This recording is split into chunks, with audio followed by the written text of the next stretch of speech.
စားကြဘေးမဖြစ်ပါဘူးရဲရဲတာစားကြဟင်းဆိုတာကြီးကတမျိုးပဲနော်အင်းလေ तू ကတခုခုတော့တခုခုပဲဆက်တောင်မစားကြတော့ကွာ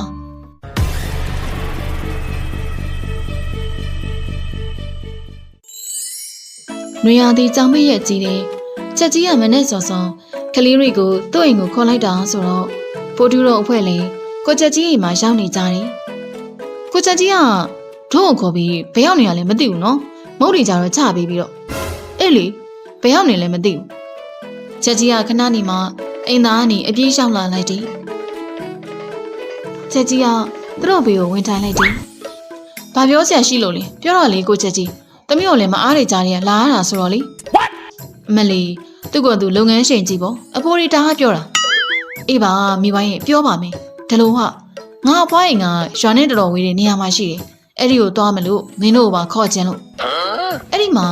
ဘာတူတူဆန်ဆန်ရှိလို့လဲဗျရှိတာပေါ့ကွာဘာလို့ရှိရလဲကိုချက်ကြီးရဲ့အကုန်ပြောပြပါဦးဗျ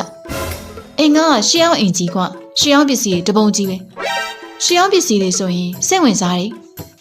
တုပ်ဘောကလည်းထောက်ခံလိုက်ပြန်နေငါရောပဲကဲမင်းတို့လိုက်ကြမလားအဖွားစီကသတင်းမရနဲ့သွားရတာဟိုမှာမင်းတို့လေးလာလို့ရတာပေါ့ကွာကိုချက်ကြီးကျွန်တော်ပြန်အောင်မေဗျတိုင်မီပြီးပြန်ပြောမယ်နော်ဟဲ့အောင်နေသွားကြစို့ဟုတ်ပြီတက်တာကလေးတွေဒီလိုနဲ့သူတို့လည်းအိမ်ပြန်လာလိုက်ကြတယ်နောက်နေ့ရောက်တော့ဖိုးတူငပိန်တုပ်ဘောနဲ့မိဝိုင်းတို့ကဘုန်းကြီးကျောင်းမှာလုံအားပေးလုပ်နေကြတာနင်တို့ရေလေဖိုးတူကိုတွေ့မိသေးလားတွေ့ပါဘာလို့ဖို့လဲသူတို့ပြောနေတော့ဖိုးတူကရောက်လာတယ်ဖိုးတူမင်းစဉ်းစားပြီးပလားလိုက်ဖို့ကငါကမင်းတို့ပါမှာသွားမှာအမေကတော့ငါ့ကိုသွားကြရင်သွားတဲ့ဖိုးတူကတော့သွားဖို့ကြောင်းစဉ်းစားလိုက်ပြီးတော့ဒါဆိုလဲသွားမယ်လीကွာခုနကငါကိုချက်ကြီးနဲ့တွေ့သေးတာလိုက်ဖြစ်ရင်မနဲ့စောစောတွေ့ရင်လာခဲ့တဲ့ထော်လာကြီးငါထားတယ်တဲ့မိဝိုင်းကထော်လာကြီးဆိုတဲ့အတန်ကြားတော့ပျော်သွားတယ်ရိတ်ပျော်စရာကြီးမိုက်တယ်ထော်လာကြီးစီးကျင်နေတာကြာပြီဘောနာတို့ငါတို့မနဲ့ပြန်မနဲ့မှတွေ့ကြမယ်အခုတော့မြင်မြင်အလုပ်လုပ်ကြရအောင်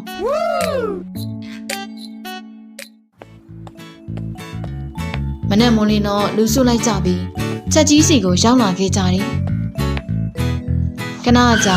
ကိုချက်ကြီးငါထားတဲ့ထော်လာကြီးရောက်လာတော့အားလုံးထော်လာကြီးပေါ်တက်လိုက်ကြတယ်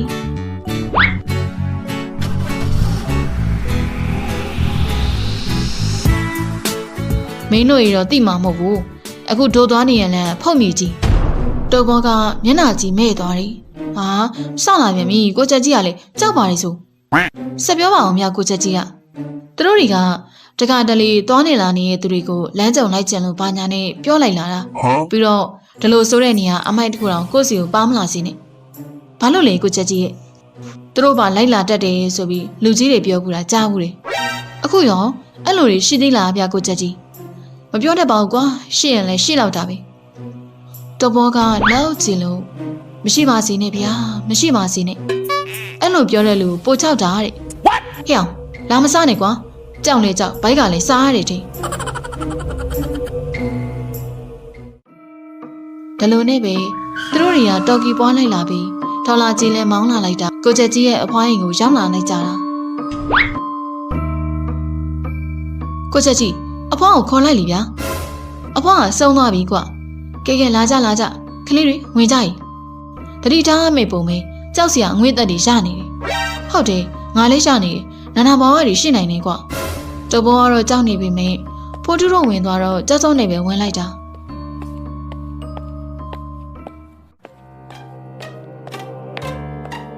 အင်ကြီးလေးရောက်တော့ကိုချက်ကြီးက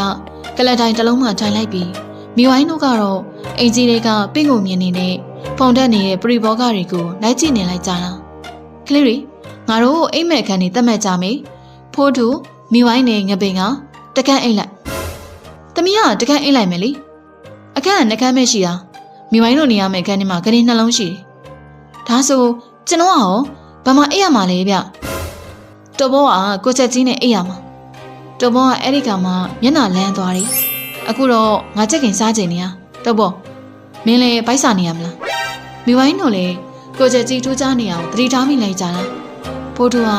ငပိန်နဲ့မိဝိုင်းကိုစပြောလိုက်တယ်ငါမတင်ကြတော့ဘူးကိုချက်ကြီးကိုကြည့်ရတမျိုးကြီးဟာတ တရေမြောင်ဝင်ဘူးနေရလားမသိဘူးနော်ဖြစ်နိုင်တယ်ကွာဒါပေမဲ့မသေးစားတော့စောင့်ကြည့်ရမှာတော်ဘောကလေသူနဲ့အိမ်ရမှာအကောင်ဘာမှမရိပ်မိဘူးစားဖို့လောက်ပဲသိတာသူတို့ပြောနေတော့မှကိုချက်ကြီးကဖိုးထုနဲ့မြဝိုင်းငါညီလိုနေအောင်မိဖို့ကြောင်နဲ့ဝင်ပြီးတကူရှင်ချက်နေလိုက်ကြကိုချက်ကြီးကကြက်သွားရှာလာခဲ့မယ်ဖိုးထုနဲ့မြဝိုင်းလည်းမိဖို့ကြောင်နဲ့ရောင်လင်လင်နဲ့ဝင်သွားလိုက်ကြတာတော်ဘောနဲ့ငပိန်မှာသူတို့နောက်ကလိုက်လာခဲ့ကြတယ်ချက်ကြီးကတော့ကြက်ရှာမယ်ဆိုပြီးအိမ်ကြီးကိုတယောက်တည်းထွက်သွားလိုက်တာဖိုးထုတို့တွေမှောင်မဲနေရဲ့မိဖို့ကြောင်တွေမှာကြောင်တောင်တွေဖြစ်နေကြတယ်ခဏနေရောချက်ကြီးကဖျောင်းနိုင်တဲ့ကြောင်နဲ့ဘေကရလာမှမသိတဲ့ကြက်တီကြီးကိုင်းပြီးဝင်လာတော့အားလုံးလက်သွားကြတာကဲဒီကောင်ကြီးကိုငါကိုင်းလိုက်မယ်တော်ဘောကိုချက်ကြီးကိုဖျောင်းနိုင်ပြီးထုံးပြောင်းတော်ဘောလေချက်ကြီးပြီးတဲ့ဖျောင်းနိုင်ကိုကိုင်းလိုက်တယ်ကျွန်တော်တို့ကရောဘာလို့ရမှာလဲကိုချက်ကြီးမင်းတို့ကကင်းမိုးအတွက်တစိုးလုပ်ကြမိဝိုင်းကအစာပလာရေလုပ်မယ်ငါပင်ကသူတို့ကိုကူပေးလိုက်ဟဲ့အောင်ဒါကြီးကတော်တော်ထူးဆန်းနေပြီကွာသူအဲ့ဒီချက်ကြီးကိုဘယ်ရရလာလဲမသိဘူးဟုတ်တယ်ငါလည်းစဉ်းစားမရဘူးဟဲ့ဖို့တို့နင်အဲ့ဒီချက်ကင်စားမလားစားမှာဘောကဗိုက်စာနေအောင်အေးလေစားတော့စားရမှာမစားခင်တရားစာရုံးစားတိလားဘိုင်းနဲ့လှုပ်ထားမှမသိဖြစ်နေမှာမဟုတ်လို့ရှိရင်ဒါလိုနဲ့ဟင်းချက်သွားတော့အားလုံးကအေကန်နဲ့ကတမင်းစပွဲကြီးမှာအစင်းနဲ့စားဖို့စောင့်နေလိုက်ကြတယ်ချက်ကြီးကချက်ကင်မန်းကြီးမလာတော့တုပ်ဘောကဝါအနံ့လည်းမှုှေးနေရပဲကွာချက်ကြီးကဘန်းကြီးကိုစပွဲလင်မှာချလိုက်တယ်ဖိုးထုငပိန်နဲ့မိဝိုင်းကမစားခင်ဖျားစာတူတူလေးရှော့လိုက်ကြတာဒါပေမဲ့တုပ်ဘောနဲ့ချက်ကြီးကတော့စပြီးဆွဲနေလိုက်ကြတယ်ချက်ကြီးကပါဇက်တွေစက်ပေါင်တစ်ခုကိုတားလေးထည့်လိုက်တော့အကုန်လုံးမျက်လုံးပြူးသွားကြတာချက်ကြီးကစားကြဘေးမဖြစ်ပါဘူးရဲရဲသာစားကြဟင်းဖိုးထုကစားနေရင်နဲ့ဟင်းဆိုတာကြီးကတမျိုးပဲနော်အင်းလေ तू ကတခုခုတော့တခုခုပဲဆက်တောင်မစားကြင်တော့ကွာပြီးရနဲ့သူတို့အားလုံးအခန်းနေတဲ့အိတ်ဖို့အတွက်ဝင်လာလိုက်ကြတယ်တဘောကတော့ချက်ကြီးရဲ့အခန်းထဲဝင်လိုက်သွားပြီးသူတို့၃ယောက်ကတော့အခန်းထဲဝင်လိုက်ကြတာ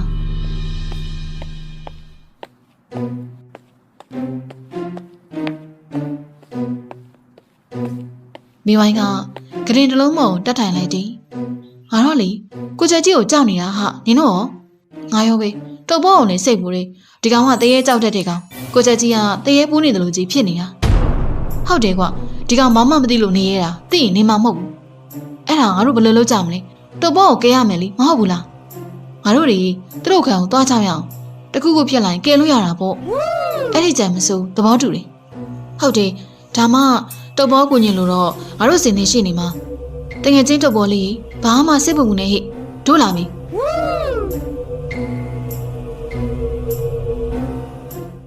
သူတို့တွေချက်ကြီးလို့အခမ်းအနားကိုခြေတံမကြောင်းဖြည်းဖြည်းလေးသွားလိုက်ကြတယ်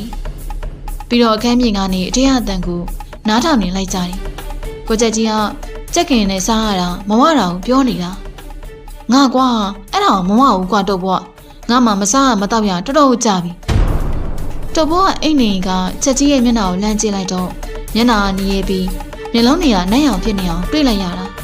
တုပ်ဘောလည်းလူးလဲထားလိုက်လို့တကားနာကိုသွားကတ်လိုက်တယ်ချက်ကြီးကဆက်ပြောပြန်တာ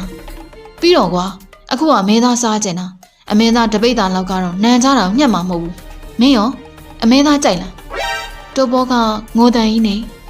မကြိုက်ဘူးဘာမှမကြိုက်ဘူးဖိုးထုငပိန်တို့မိဝိုင်းတို့ငါ့ကိုလာခဲ့ပါအောင်ကိုချက်ကြီးကတရေဝင်ဘူးနေပြီချက်ကြီးကတုပ်ဘောစီရှောက်လာတော့တုပ်ဘောလည်းတကားဖွင့်ပြီးထွက်ပြေးတော့တယ်ဖိုးထုတို့လည်းတုပ်ဘောနောက်ကပြေးလိုက်ပြီးအော်ခေါ်လိုက်တာတုပ်ဘောစောင့်မအောင်ကွာဘယ်ကိုပြေးမလို့လဲလာတို့အခန်းထဲပြေးမယ်သူတို့လည်းအခန်းထဲပြေးဝင်လိုက်ကြတယ်ချက်ကြီးကအနောက်ကနေလိုက်လာတာ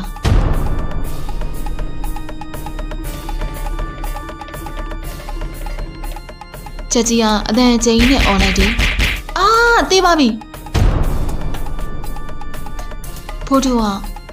ဖြစ်သွားပြီလဲမိဝိုင်းအော်ပြီးလဲသွားတယ်တင်နေထားလိုက်မနှက်မှကြည့်တော့အိတ်တော်မင်းမနှက်ပြန်ငါတော့ပြန်မှာဒီလိုနေရာမှာမနေချင်ဘူး